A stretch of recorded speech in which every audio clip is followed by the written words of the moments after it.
মালয়েশিয়ার জন্মদিন পরিমণি লিখেছেন, বাঁচা জীবন উদযাপন করাই শ্রেয়। চিত্রনায়িকা পরিমণির জন্মদিন মানেই একসময় ছিল জমকালো আয়োজনের প্রতীক। বছরের পর বছর পাঁচতারা হোটেলের আলোকছটা, সহকর্মীদের কোলাহল, থিম ধরে রঙিন গাউন, কেক কাটা, ক্যামেরার ফ্লাশ সব মিলিয়ে ঢাকাই শোবিজ অঙ্গনের এক অনিবার্য উৎসব হয়ে উঠেছিল তার জন্মদিন। সেই ঝলমলে জন্মদিনগুলো এখন যেন অতীতের গল্প। সময় বদলেছে, পরিমণিও বদলেছে। এবারের জন্মদিনে ২৪ অক্টোবর তিনি নেই দেশে, নেই আয়োজনের আড়ম্বর।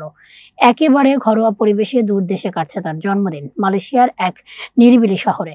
কয়েকদিন আগে নিজের ফেসবুকে আগাম কেক কাটা ছবি পোস্ট করেছিলেন পরিমণি। ক্যাপশনে জানালেন, দেশ ছাড়ছি ১০ দিনের জন্য, গন্তব্য মালয়েশিয়া। আর জন্মদিনের দিন শুক্রবার ২৪ অক্টোবর সেখান থেকেই লিখলেন সেই আত্মবিশ্বাসী সুরে, এ জীবন শুধু বেঁচে থাকার চেয়ে বাঁচার জীবন উদযাপন করাই শ্রেয়।